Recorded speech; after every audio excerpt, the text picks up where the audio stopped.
Welcome to the Jazz Notes podcast. I'm Ben Anderson. I'm Chandler Holt. We are recording this on October 6th. It is the last time we are recording before preseason basketball begins.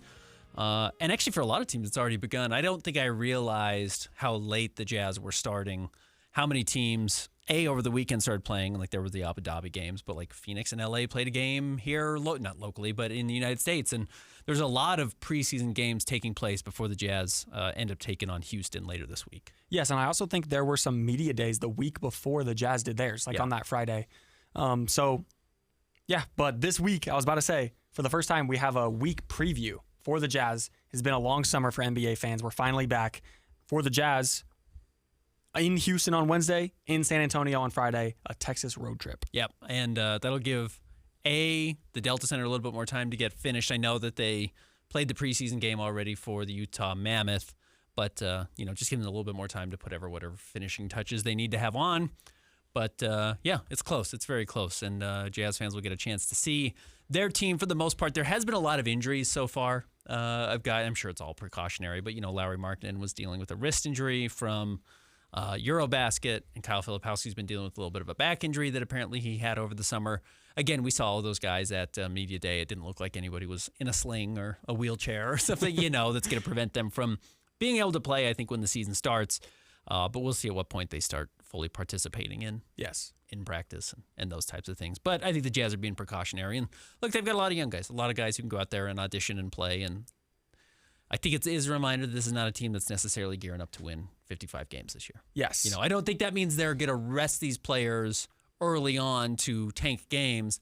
I'm just saying I don't think they're going to rush anybody to get onto the floor just to play at all costs if they're slightly banged up. Yes. It's just, you're going to lose games regardless. Don't further hurt Lauri Markkanen or Isaiah Collier or Kyle Filipowski if you don't have to. We are in kind of a weird spot right now because we've gotten all of our media day thoughts out, but we also don't have preseason basketball to talk about just yet. So in the first half, what we're going to do is one of our preseason, it's a new one this year before we've done the predicting Jazz Awards, MVP, Sixth Man of the Year, I will do that. Which we will do probably after preseason before the regular season. But today we have a new one, which is what is one thing we want to see from each Jazz player this season. Mm-hmm. For that, I'm not saying we can't do this. I tried to stay away from statistical, Walker should average 16. Sure. I try to stay away from that a bit. Sure. And also realistic, because you could say, Lauri averaged 33 and take the Jazz to the playoffs. So that is what we're going to do for the first half, and then of course we will get into your mailbag questions in the second half. Who do you want to start with? Do you want to just go at the very top? Do you want to start with Lauri? Yeah, let's do it. Okay. For Lauri, I said step up as a leader, which is something we sort of talked about in Media Day, where Lauri isn't the most vocal person, but now coming into this year, still a young, if not younger, definitely younger, Jazz team. And you don't have Colin Sexton, who's a very vocal, energetic guy. You don't have John Collins. And yes, you do have Kevin Love, Kyle Anderson, some of these other vets stepping in, but you're a familiar face in the locker room for guys like Keontae, Bryce, and even rookies coming in, Ace, Walter Clayton, they, in some way, symbolized Lauri with the Jazz. Of course. So you look at the highest paid guy in the locker room. Exactly. And you pay attention to that guy because they all want to be the highest paid guy in the locker room. So that's who they're going to look at. And Lauri has a huge name and had a huge summer and went and played at Eurobasket and had the best Eurobasket performance in Finland's history. So Lauri, I think that's where I would go to. If it's not Lauri return to all-star form coming off of Eurobasket, there's a famous story of Will Hardy stopping practice one point and saying, Lauri, this is Team Finland. I know this is the NBA, but the Utah Jazz are Team Finland. The same way you're a star in Finland, you have to be a star here. This has to be your team. Lauri needs to make this his team. Yes. He needs to continue to play that way.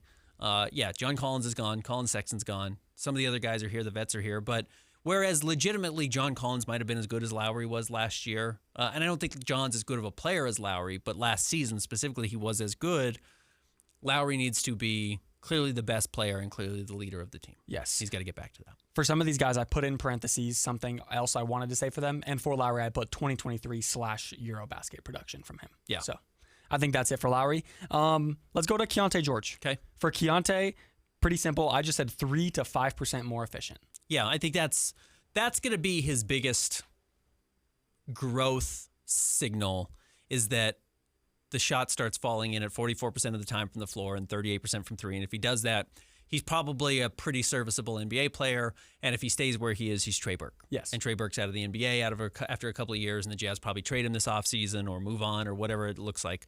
But yeah, that's the truth for Keontae. It's that simple. I think Keontae taking a more serious approach is really what I'm going to be keeping an eye on. And he really did that at Media Day. Yeah. He was really impressive in that sense, and we went and talked to him, and you can find our interview with him on YouTube. I wrote it up at KSLSports.com. He said some really interesting things about, I had kind of criticized that last year at Locker Room Cleanout, Bryce Sensabaugh had said, I want to be known as the best shooter in the NBA, or I want people to recognize that I'm like one of the top shooters, and that's kind of my identity. And Keontae George said, I just want to be respected by people. It's like, you are respected. You're in the NBA, you're getting paid all this money. That's the respect. And then I thought he had a different tune at Media Day, which I thought was a real positive sign from Keontae. So I want to continue to see that. I want to see bought in, recognizing what's at stake, recognizing that his future could be a $60 million contract, his future could be a minimum contract, and that could be decided with what happens this year, and could be decided with what happens before the trade deadline. Like, I feel like he could look, I know very different players, he could look at Walker Kessler and be like, okay, Walker, like I'm in a similar position to Walker. Sure, I'm not going to be entering restricted free agency after this year, but if I don't make the Jazz pay me, if you want to phrase it like that, then I could be a minimum player if I don't perform. And Keontae could very easily be a minimum player. Yeah. Which I know is crazy, but like you look around the NBA and there are a lot of really good players or talented players who showed promise who are not getting paid. Cam Thomas. Cam Thomas is a good version of it. Gary Trent Jr. is a good version of it. Like good players who aren't making any money right now. Yeah. Who are just trying to hang on and find the last roster spot in the NBA. It doesn't matter if you were picked top 10. Doesn't matter if you were picked top 30. Doesn't matter if you went undrafted. It's hard to make the NBA right now because the league hasn't expanded in a long time. There's not a lot of jobs, especially jobs for inefficient shooters. Yeah. And that's where Keontae's got to get better. Maybe not the best example for him, but Keontae has all of the freedom and all of the tools to choose his path between being like Cam Thomas or Jamal Murray. Like that's how I look at it for him. And a lot of it, like you said, does rely on this year. Next one, let's get an easy one out of the way. I feel like we're both going to agree on this one. Okay. Taylor Hendricks, just get comfortable, stay healthy. Throw your body around. Yeah. That's what I want to see. I want to see Taylor flying around the floor, recognizing that slipping on a wet spot in Dallas is fluky. Yep. It's not injury-prone guy. You just had a weird situation. So, yeah, can you pick up where you left off? And that's fine. He doesn't need to get better. He hasn't played. He's been rehabbing a knee or a broken leg and dislocated ankle and all the issues that he had. He doesn't need to be better than the last time we saw him, but can he pick up close to where he left off, which I thought was really promising, Yep. how he was playing and flying around and physically dominant. Can he get back to that player? Let's do both the rookies. Let's start with Walt Clayton. For Walt, I said show flashes in non-shooting areas. I feel like we know that he's going to come in and be like even a decent shooter for a rookie. And then what I want to see from him is, can you run the offense? Can you make good passes? And then on top of that, even though you're 6'2", you're a smaller guard, can you at least leave an impact on that end? I have faith that he's going to be able to be an effective offensive player because we've seen it in college. I want to see if some of those steals numbers we saw in Summer League and what he was able to do last year at Florida are for real, because I think his pathway to becoming the starting point guard for the Jazz is to be the best defender of those guards. Yeah. Because as we've talked about, and we were just talking about with Keontae and needing to improve his shooting, I think Walt is probably a better shooter than Keontae. I know he's a better shooter than Isaiah, so can he separate himself elsewhere? And yes, that's running the offense, but also defensively. Yeah. The Jazz want to be a good team at any point. They need to have a good defensive point guard. And can Walt enter the NBA with that mindset? He is older than those other guys. So if he can enter with that mindset, I think he can win that job. All right, Ace Bailey. For him, I said impact the game off the ball. We know that he's an amazing scorer. And also at Rutgers, it was a lot of ball in hand stuff. He did have catch and shoots, don't get me wrong. But he's always been asked to be a ball in hand, do everything for our offense kind of guy. Mm-hmm. He's not going to be that necessarily in the NBA. And even Will Hardy at Media Day was like he's not going to be the best player in the NBA on day one. Like we're gonna bring him along slowly. And I think the best way to do that is let the offense come to you and then really focus on those off the ball areas, which is catch and shooting, but also we saw this in Summer League, going down there, getting dirty with some rebounds, and then also just using his length and such on defense. Will Hardy said, make quick decisions, which I think is really important. And I think you actually saw some of that in Summer League. It was the one game against Memphis. The first game he wasn't particularly good. In the second game he was really good and made quick decisions and made his life really easy and chased the ball and had great hustle plays. And that is something that Will Hardy also said, that he's made maybe the most hustle plays of anybody in camp so far. So that's a real promising sign. Mine will be keep the controller plugged in, which we talked about off the ball last year, sometimes at Rutgers. If he wasn't he would just watch the ball, whether he was guarding the ball or guarding off the ball, and guys would backdoor him. He just wasn't paying attention. So can he keep the controller plugged in? Can he make sure that he's following his guy around? Can he make sure that his length is an asset on defense? Because just being on the floor, even if he's the Jazz's fourth best defender or fifth best defender, with his plus size that he has, it's kind of like Lowry. Lowry is not a particularly great defensive player. He is 7 feet tall, and he's very athletic. So you just kind of, when you're surveying the floor as an opposing defense, you just see a big guy there, and it makes it hard to do certain things. Yep. Can Ace at least start there with that foundation and then build off of that? So keep the controller plugged in. Make sure the focus is there. That's what's going to be for Ace. Because I think if the focus is there, as Will Hardy said, he's going to be better than the Jazz even want. If he can, if the attention is there, he really is as talented as advertised, and probably more than what you even saw at Rutgers. Yeah. Next up, I want to talk about Isaiah Collier, because this is an interesting one, at least for me. I wrote star in your role, and what I mean by that is, last week I said Walter Clayton his addition is probably impacts Isaiah Collier the most, because I think as Walt Clayton proves himself with the Jazz, I think the first minutes that he may dip into is Isaiah Collier's. And for Isaiah Collier, I see him this year for the Jazz maybe as a second quarter, third quarter player. Like, he's not going to start, maybe not first off the bench, and then he's probably not going to close games for the Jazz. So when he's in those second and third quarters, star in your role. Do what you do best. Because you've talked about how sometimes second-year players will go in and try to prove that they can do the things they couldn't do in year one, and then it ends up biting them. For Isaiah, do the things that you're good at and star in your role. I put in parentheses like Keontae's six-man last year. Like, he could have put his shoulders down and checked out, but he didn't. He got better, honestly. And I would love for Isaiah to do the same thing. Yeah, Isaiah's interesting. There's only room for 2 point guards, and the Jazz are specifically point guard heavy. Keontae maybe at the 2 eventually might have some value, but with his size, which is not elite, it's okay. It's pretty good for a point guard. It's very average or below average for a shooting guard. Keontae, like, the most realized best version of Keontae is probably a point guard. Yeah. It's not really what he's shown particularly.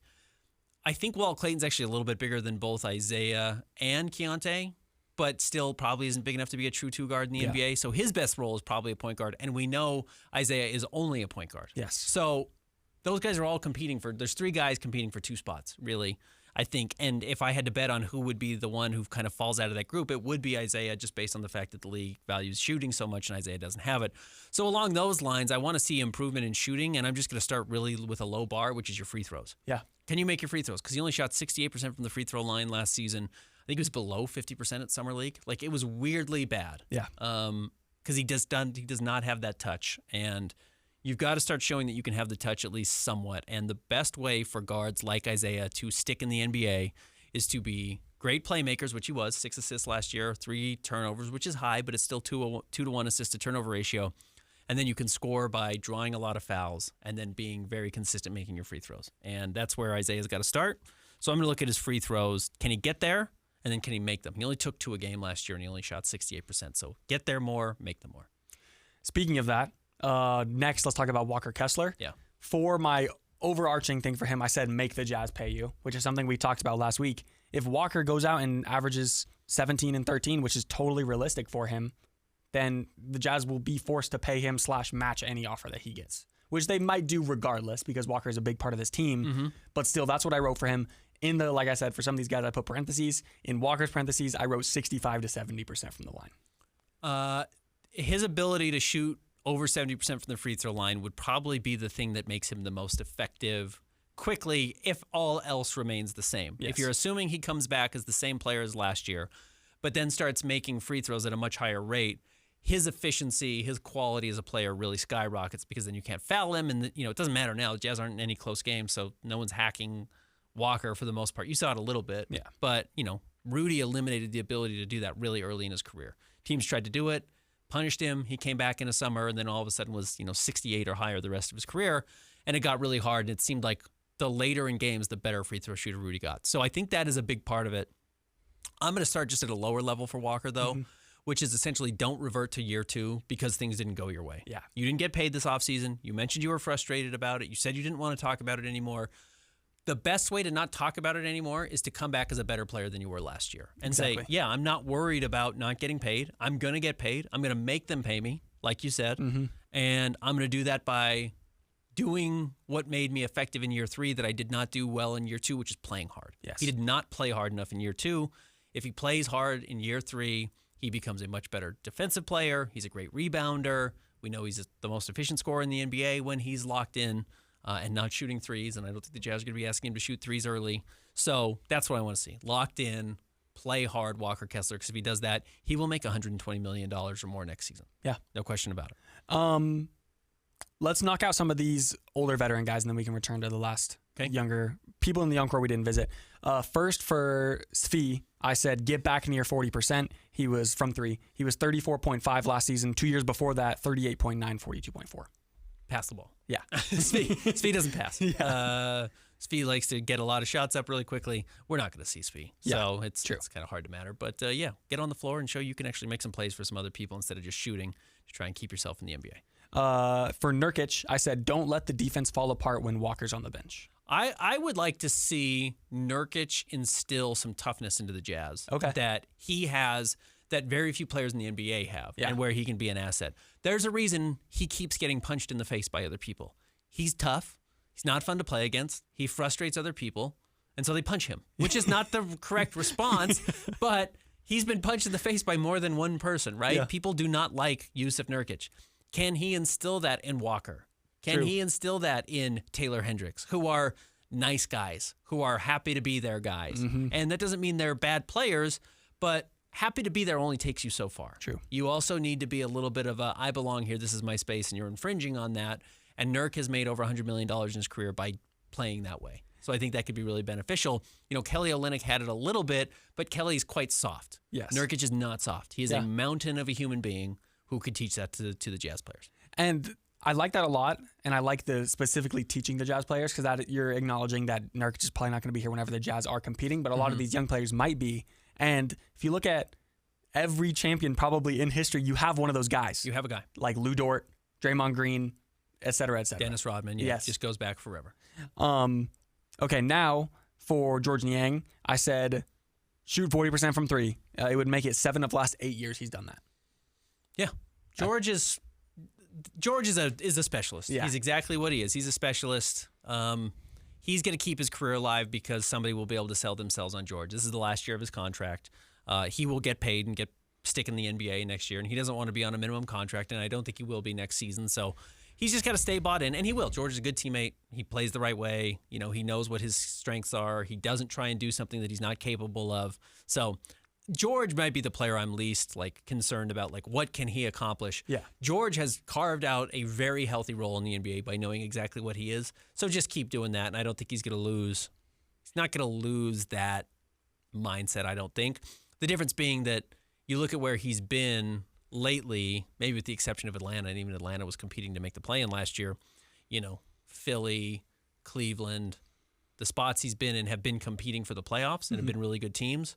Now he's on a bad team. So how does that change the way he plays? True. I guess it would be stay contained, George. That would be the best thing for him. Last 2 of the vets, Kyle Anderson and Kevin Love. For Kyle Anderson, I said bring calmness / patience into the offense. Works well with his slow-mo moniker.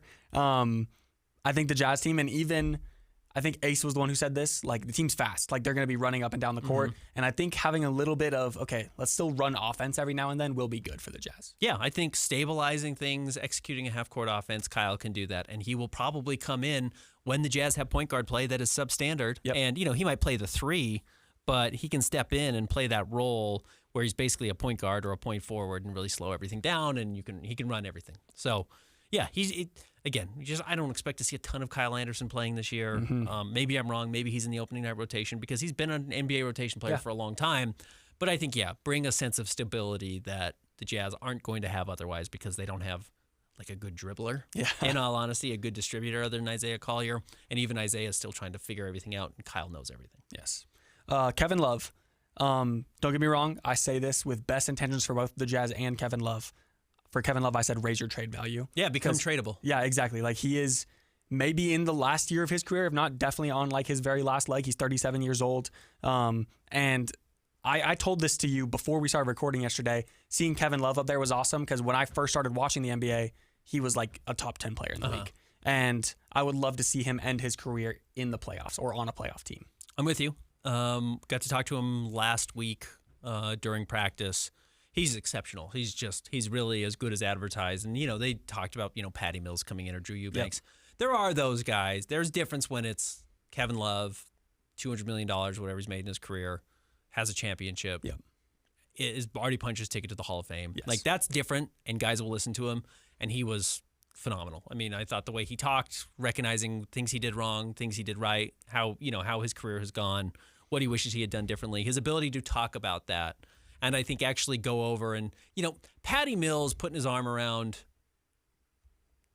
Ace Bailey wouldn't have probably meant a whole lot to Ace, in all honesty. Like, Patty Mills was last relevant when Ace was 11 years old. Yeah. At best. Mm-hmm. Kevin Love has been on good Heat teams that were in the finals 3 years ago or whatever it was. Like, even the youngest players know Kevin Love very well and, like, know good version of Kevin Love, or grew up watching LeBron and knew Kevin Love was right next there with LeBron. Yeah. So, playing Patty Mills saying, well, I played with Tim Duncan doesn't mean a whole lot actually to a lot of these young guys. So I think actually having Kevin Love out there to mentor is going to be great. And then, if he can become tradable, that's probably the best overall outcome for the Jazz if they could turn him into a second-round pick or two. The last two young guys, Kyle Filipowski and Bryce Sensabaugh. Let's start with Flip. I said show noticeable improvement on interior defense. I would say that would be a big thing for him. They talked about his shot being much better. He already last year was like a mini hub on offense for the Jazz. And like we all know, Summer League MVP kind of went under the radar. Mm-hmm. I think that is where he can improve the most, or where I'd like to see the most improvement from him. He was really aggressive in Summer League. He had a lot of dunks. Yep. He had some dunks off the dribble. He caught some alley-oops. That type of stuff would be really good. Honestly, the best thing for his career is if he becomes a 40% three-point shooter. Yeah. He's never going to be, like, he's a good athlete. He's not even a Lowry Markkanen level athlete, though, and I don't mean not even, like, Lowry's a great athlete. Yeah. So he's just not an elite athlete. He's probably the fourth best athlete in the Jazz's front court. Lowry's better than he is. Ace is better than he is. Taylor's better than he is. So he's never going to be elite. Yeah. So he's got to become elite somewhere offensively, and the three-point shooting will open up the rest of his game. And if you have to, like, really close out on him, his ball handling is good enough that he gets to the rim, and then he should be able to finish. And he looks much bigger. He looks stronger. He looks like he's put on some weight, so that's a good plus for him this offseason. But, figure out one thing you do defensively. Yeah. Whether that's playmaker, and I get a lot of steals, which is what he did at Duke. Can he do that? And just like, he's a steal and a half a game. It's weird, but you'll take that because he gets the ball and then he can throw an outlet pass or he can dribble up the court, like those types of things. Or become like a really good rebounder. Like, that's a skill. I know that's, you can be a bad defensive player, but if you end possessions because you get rebounds that don't just fall into your lap, that's a real plus. So those types of things, figure out whatever it is you do defensively and kind of focus on it, whether it's steals, whether it's rebounds, whether it's being a little bit switchable. And then, hit threes at a high rate. Keep hitting threes at 35% or better, and he'll have a really long career. The reason I specifically pointed out, I agree that like any improvement anywhere on defense would be great for Flip. The reason I point out interior defense is because of his size. I think he's going to be there a lot, even if he's playing the four for the Jazz. And I think that like being switchable as a four is not like, I don't want to say niche, but it's a side skill, if you will. But you're always going to be down to the basket. So I think you need to be stronger and need to improve in that area. That's why I mentioned that. Yep. Last, Bryce Sensabaugh. For him, I said walk the walk on defense. Okay. At Media Day, he pointed that out as his thing that he had been working on, and that's what his focus is for this year. Last year, the Jazz were maybe the worst defensive team in the NBA, and he might have been one of the worst defensive players on the Jazz roster. It gets interesting for the Jazz because ideally now with Ace, if Ace can figure it out defensively, and with Taylor back, you should become pretty switchable. True. There might be more opportunity for that to be the case. Now, Walker's a drop big, Nurk's a drop big as well, so you're still going to have to play some drop, which limits your ability to be switchable. But if your fours and your threes can switch, it would be nice if Bryce Sensabaugh is your two and he gets switched onto a bigger player. Like, Bryce is 230. Yeah. He should be able to keep you from just, backing him down and getting an easy layup or whatever. So the switch with Bryce might not mean that he becomes defensively a great player on the perimeter, but if you do try and put a body on him down low, he can put the body back on you and then really slow you down. So that could be an advantage for him again, which is just like he's not a total sieve defensively, and that would be a plus. Mine for Bryce would be never dribble, always shoot. Okay. In all Yeah. honesty, I think he's Yeah. that good of a shooter. I think he has a chance to just be, Davis Bertans caliber shooter. And then I never dribble. Obviously, that's hyperbole. But he talked about it. We talked to him at Media Day, and he said, like, you watch Kevin Durant, he never dribbles more than 4 times. It's like, yeah, Bryce has had some dribbling moments in his career because he got to do it a lot at Ohio State. So can Bryce be, I walk into my shot, maybe one dribble into my shot, sidestep or whatever it is, and then if all else fails, I can create a little bit, but he should be taking 9 threes a game and molding himself a little bit after George Niang and then trying to become a better player than George. I was going to say, looking at Bryce's stats from year 1 to year 2, the difference is crazy because, first of all, he went from 32 to 71 games played. And a lot of times when you see that, you'll see numbers dip because they're getting more opportunity, taking more shots, etc. But he jumped almost 7% from the field and like 13% from the three-point line, which is ridiculous. In, again, one more parenthesis I had for Bryce, 50, 40, 90. Last year he was 46, 42, 89. Yep. He's really close. Yeah. I don't know if he'll get to 50 from the floor. Yeah, that's the because tough he's part. a lot of three-point shooting and mid-range shooting. But yeah, can he figure out how to continue to develop that offensive game? Bryce could average 17 points a game. Oh, yeah. Like, I don't know if he gets there this year, but I mean, in his career, Bryce really has that type of potential. In fact, let me pull up Davis Bertans and see what his highest career average ever was. Because being the best shooter in the NBA is a huge plus. Davis Bertans in 2019-2020 averaged 15 points a game. It's like Bryce could easily get there.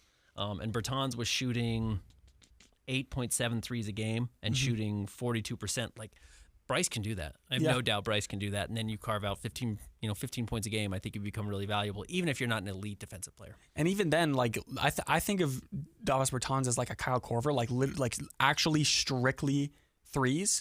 But I would not mind Bryce getting 5 shots from floaters and dribble pull-ups, mid-range dribble pull-ups a game either. Get into the paint and make a good pass, too. Yeah. He is a little turnover prone at times, so can he fix those issues? So no, Bryce's trajectory is really good. Yes. I think Bryce is going in the right direction. I think his mindset's there, and physically he looks awesome. So I think those are all pluses. All right, I think that's it. All right, we got a lot of questions coming in the mailbag. We'll take a break. We'll get to those coming up next. Stick around. More Jazz Notes coming up.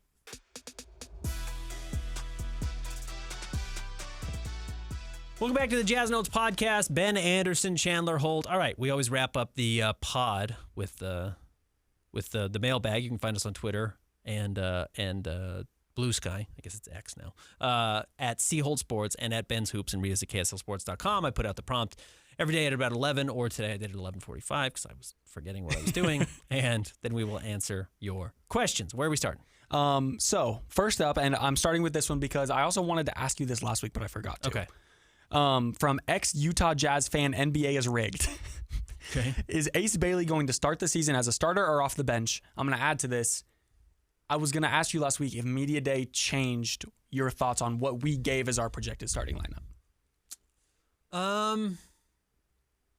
No, it didn't. And again, my projection has been Keontae. I more solidified that Keontae is a starting point guard. Yes, okay. And I've not been told that, but I just kind of believe that more. And everyone said like his good summer kept up. Then I think it's going to be Ace at the 2. I think it's going to be Lowry at the 3. I think it's going to be Flip at the 4. And I think it's going to be Walker at the 5. Okay. That's kind of been my guess for the starting lineup. The clear question is like, is it Flip at the 4 or does Flip come off the bench? And then you can play Bryce Sensabaugh at the 2, or does a Kyle Anderson or George Niang start and just like to calm things down and make life easier for everybody? Does Cody Williams find a way to start? Like Cody's been kind of the quietest person. I mean, A, he's just a quiet person, but B, like you're just not hearing a lot of noise about Cody. Yeah. So I don't necessarily think it's a bad thing. You just haven't heard a lot about him. But is there a chance he could jump in and start? That's a really young team. I do think Ace starts though. Yes, I think so. I think he opens the season as a starter. And in fact, I think the Jazz are higher on him than I even expected. Okay. Like I think he is showing more behind the scenes than I had kind of anticipated. I think the stuff that you saw at Summer League, and I haven't been told this specifically, but just kind of reading between the lines of what I'm hearing, has continued to show up in practice. Yeah. The hustle plays, as I mentioned, Will Hardy said that he's made more hustle plays than maybe anybody.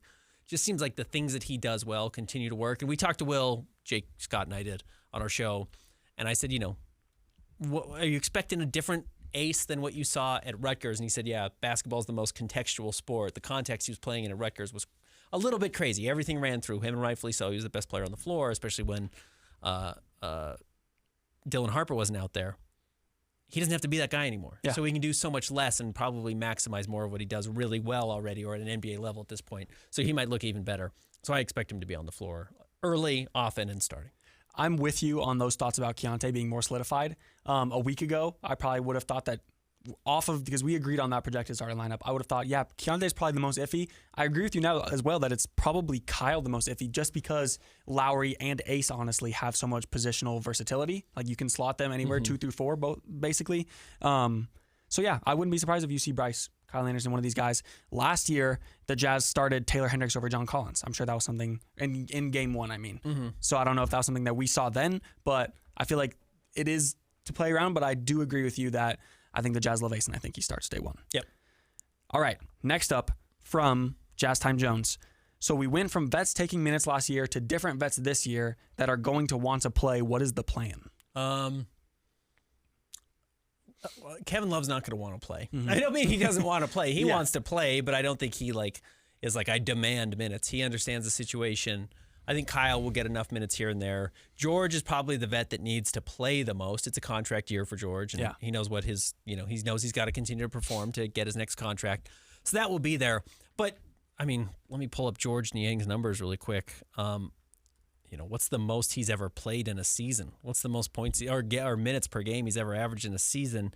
It's 20. He averaged 23 minutes a game, basically twice. The end of last season in Atlanta for 28 games, and he averaged 22.8 minutes per game in 76 games for the Philadelphia 76ers in 2021-2022. That was when he was their free agent addition. Yeah. He got signed after leaving the Jazz. So he's hit the most. Let me tell you this. Do you have his numbers pulled up? I can pull them up. Don't pull them up. Okay. Over under, what do you think's the most games George Niang's ever started in his career? Started? In a single season. Like, it's hard to say because I could see him picking up some with the many stops in his career. I'm going to say 25. 10. Yeah. That's crazy. Yeah. 10's low. To be in the league as long as George has, which is now going into his 10th season, again, as a second-round pick, almost unheard of. Not a whole lot of guys do that ever. He's only ever started 10 games, and he's done it twice in his career. Like, George is not a starter, and George has never been a starter. So he shouldn't start this year. That doesn't mean he's not one of the 3 or 4 or 5 best players on the Jazz roster, but he's just not a career starter. He's just kind of not that guy. So I don't expect him to start. And if he's coming off the bench and he continues to play 22 minutes, then there's plenty of room for everybody to play then. That's pretty easy. One of the young guys is not going to play. I do think people should recognize that. Like, I don't know who it is, but Keontae, Isaiah, Walt Clayton, Cody, Kyle, Filipowski, Ace Bailey, Bryce Sensabaugh, Taylor Hendricks, like, that's 8 guys or whatever it is. Like, that's a full rotation in the NBA for some teams. The fact that George is playing, the fact that I think Nurkic is going to play, the fact that Kyle Anderson will get some minutes somewhere, I would think, probably means like there's a chance Cody Williams is not in the rotation to start the year. Yeah. And I think that's realistic. And John Tonji's definitely not going to play. I don't think, minus something crazy happening. Like, you're just not going to. Some of these young guys are not going to play early. They're not going to be in the opening night rotation. They're going to have to go and cut their teeth in the G League again and show that they have to go there. And that's a challenge for Cody. If that's where Cody ends up, how does he handle that? Yeah. Or if Isaiah ends up in the G League this year, like after playing 70 plus games last year, I think he was 3rd most minutes or maybe 2nd most minutes on the team. How does he respond to that? Like, that's a big question coming up this season: is which young player does not end up in the rotation? Question for you from me, not in the mailbag. Do you think, and I know Will Hardy's quote about being a meritocracy that's the answer right there, but I'm curious what you think. Do you think the Jazz would prioritize playing Cody Williams over an Isaiah Collier? I would. And generally, I think the Jazz take those types of approaches because the reason I have made that decision personally of I would is by watching and kind of learning what the Jazz do and saying like, well, that I understand why they're doing it. So that's kind of how I've learned basketball and how I would emulate it. But no, I don't actually think the Jazz would necessarily like they wouldn't force it. Yeah. I don't think if Isaiah's playing better than Cody, the Jazz would just say, well, Cody was a top 10 pick or Cody at his best is more valuable than Isaiah at his best. So let's prioritize Cody. I think there's just a real chance that you've got a couple of guys who can play at that position, whether it's Bryce can play 2-3 just like Cody, or Ace can play 2-3 just like Cody, that Cody just isn't in the rotation. Okay. And if I had to guess which of these guys not in the rotation early, it's either Cody or Isaiah Collier. Yes. Yeah. And it may be Walt Clayton for like the first 5 games. And honestly, it might just be Walt. True. And then Walt moves in because, you want to give him an opportunity and he has a good third quarter somewhere randomly, and then you got to keep him in the rotation. A la Isaiah Collier last year. And Kyle Filipowski. Yeah. Kyle was not going to play. Taylor Hendricks breaks his leg. And now not only is Flip out there, but Flip's the best young player on the team. So, but I do think Flip is in the rotation. Yes. Yeah, I think Flip plays. Next up, from Jazz Nation.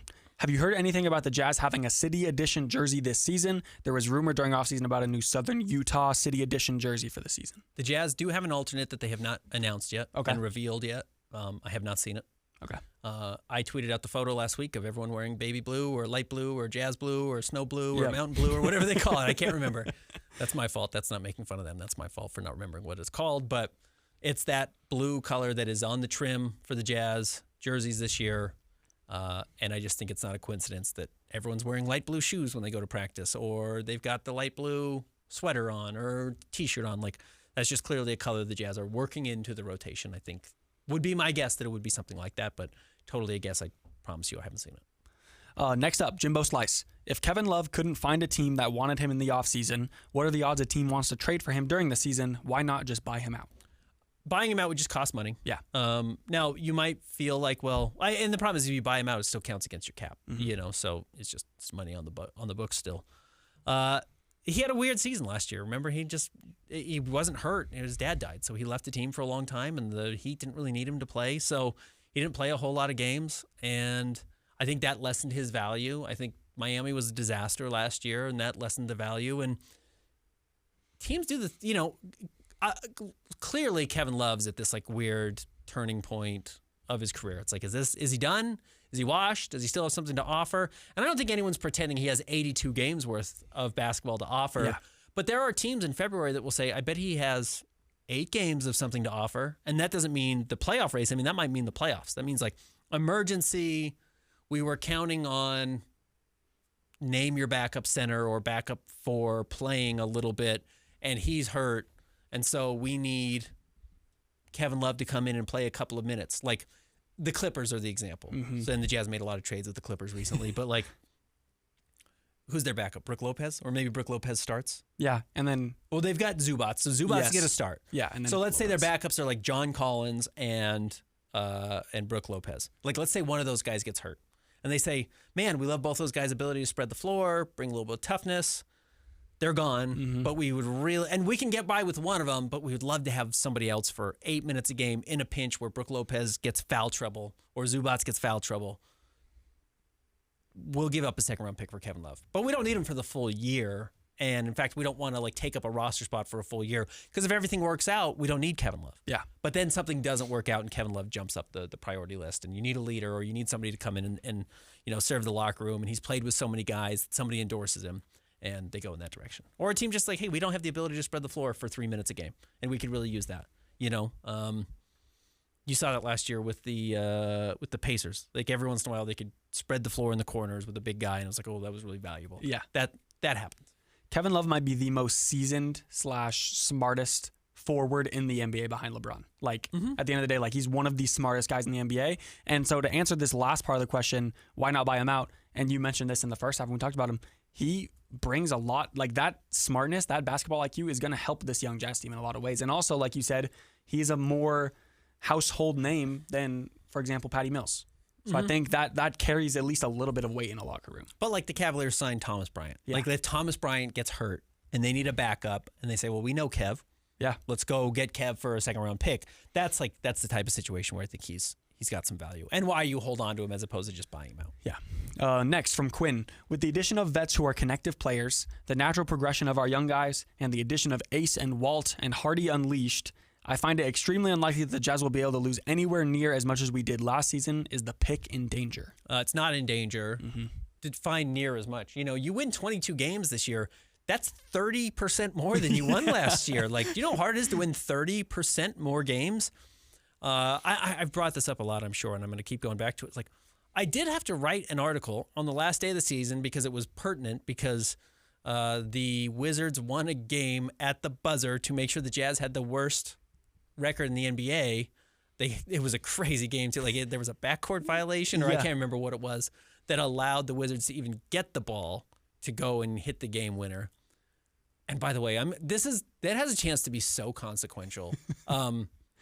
Like, I don't know, did you watch the Pelicans at all over the weekend? Like they've been playing, they were playing overseas. It's like Jeremiah Fears, like I think his first game was 3 of 15. Yeah. It's like, it's pretty rough. Yeah. Exactly kind of what we thought he was going to be. His second game was better. Yeah. But his first game was very rough. And you just think like, man. So anyways, let me get back and I'll get back. I'll cross both of these off the list. I promise I'm going to pay off when I'm selling. But, you know, I wrote an article on the last day of the season of 6 buzzer beaters that allowed the Jazz to finish with the worst record in the NBA, like including a Trae Young half-court shot in Salt Lake City. But it was like all of these crazy shots had to happen for the Jazz to end up with the worst record. Now, what's crazy is like if Ace ends up being a guy, and the weirdness for Ace to end up in Utah, of all places, when he should have been the 3rd overall pick. Yeah. You know, if not in consideration for the 2nd overall pick to the Spurs. Definitely shouldn't have fallen past 4th with Charlotte, even though I did watch Charlotte last night because I wanted to watch Colin Sexton and I wanted to see what Con Knippel looked like, and Con might be the best player on the team already. But, you know, if Ace ends up being a star, it's funny to think back on all these random things that have to happen. Yeah. But back to the point, Quinn, random things have to happen to get to 17 wins and 65 losses in general. It's hard to organically only win 17 games. So if you just erase the wacky noise of Trae Young hitting a half-court shot, who was the guard that hit the buzzer beater for the Wizards in the last game of the season? Bob Carrington. Bob Carrington, who they drafted. Like Grayson Allen hitting the one in Utah. Grayson Allen hitting back-to-back threes in 2.5 seconds when Will Hardy should have just fouled. Yeah. And didn't. You know, all these decisions that had to be made for the Jazz to get there, like, you can't expect to replicate that in general. Yes. So that should get the Jazz up to 21 wins over where they were last year. I will say, though, that, like, Colin Sexton and John Collins were the Jazz's 3rd and 4th best player last year. Like, Walker or Lowry was still probably the best. But any given night, it was John. I know he only played 40 games. And any given night, it was Colin, was probably your 3rd or 4th best player. Those guys being gone really hurts the Jazz, especially when you consider that you're replacing them with Taylor Hendricks, who's played 40 games in his career. Or you're replacing them with Walt Clayton, who's never played in his career. Or you're replacing them with Isaiah Collier, who is not a particularly effective player right now. So, yeah, you can unleash Will. You can try and win every game. By the way, they're not going to. I know that's been what they're saying. But after the All-Star break, like, if they're at 24 wins at the All-Star break and they're like, oh, we've got the 6th worst record in the NBA. Like, there's a real chance we lose this draft pick. They're not going to put that in danger. Yeah. Like, they're smarter than that. They know that.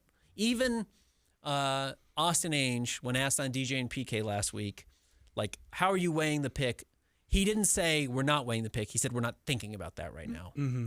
If they have to start thinking about it, they will. Yeah. But that was even a little bit of a change from when he was asked, like, are you done with tanking? He said, yeah, we're not tanking anymore. That was a little bit of a departure, just saying, like, we're not thinking about it right now. Why would you give up a top 8 pick? Yeah. You know what I mean? Or a top 9 pick. I guess it would have to be 9 to go to OKC. You're not doing that. Remind me what happens if it doesn't convey to OKC? Goes away? Yeah, it's completely expunged. Okay. It doesn't turn into 2 second-round picks. Gotcha. That's what I was It's asking. paid off. The debt is completely paid off. So, yeah, and this is the last year you've done it. And it's haunted you. Yeah. And it's one of the reasons why, you know, now in retrospect, 2 years ago, with what we have seen from Cody, which, again, early to give up on Cody, but, like, fine. If Cody had gone to the Oklahoma City Thunder, would you have been like, I can't believe it? You know, like, it would have been cool that he was playing with his brother. Yeah. But, no, I don't think anyone would have cared. Like, not being able to pay that pick off earlier has been a real, you know, rock in the shoe of the Utah Jazz. Last question, I believe, from Chilipowski.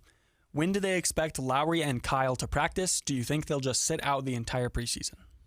I don't expect them to sit out the entire preseason. They're not practicing. Again, a little bit, just being really careful with Lowry. And, you know, Jazz don't have that many preseason games. I suspect you'll see them. And it's a wrist. It's not a leg. It's not a knee. It's not a back. Flip is a back. Yeah. So you got to probably take that a little bit slowly. And look, that may determine who starts also. If Flip doesn't play all preseason and has a lingering back issue that is bugging him, then you can play George or you can play whoever to sit in that start or play Bryce Sensabaugh at the 2 and kind of adjust your thinking there.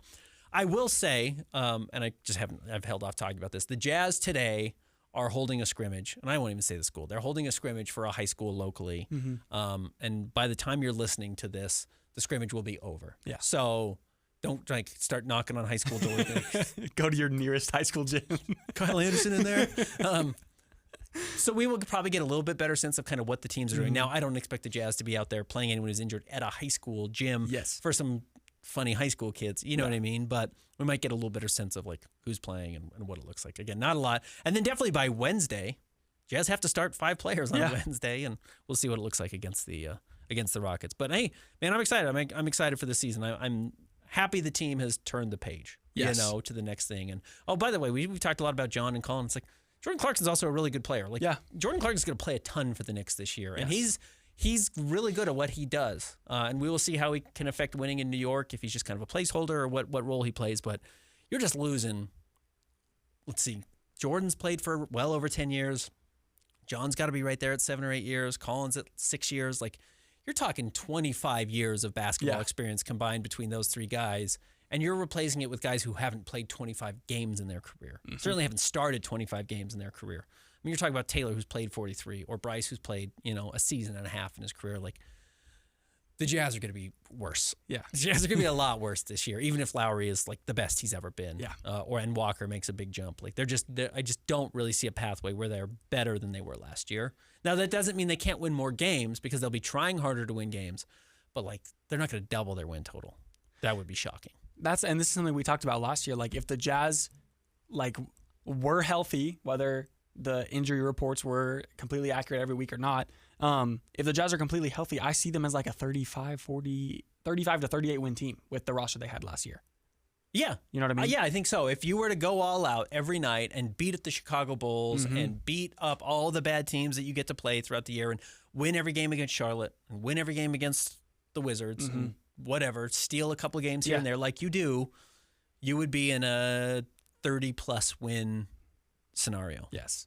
I just don't even think you have that this year. Exactly, and I think that this year, and that's why I'm so much more excited for this year for a lot of different reasons, is I think everyone's going to be unleashed. Like I felt like last year, and I said this last year, it was a forced chapter in the history of Jazz basketball. I think it's going to be whatever happens, happens. And I'm excited to see maybe Lowry have the best year of his career. I'm excited to see what Ace brings. And next week, for the first time after months of scouting reports and media days and summer league, we will have games to talk about again Wednesday in Houston, Friday in San Antonio. Yep. Should be fun. Thanks to everybody for listening. Find Chandler on Twitter and Blue Sky at Holt Sports. Read me at Ben's Hoops and read us both at KSLSports.com. We'll be back with you next Monday.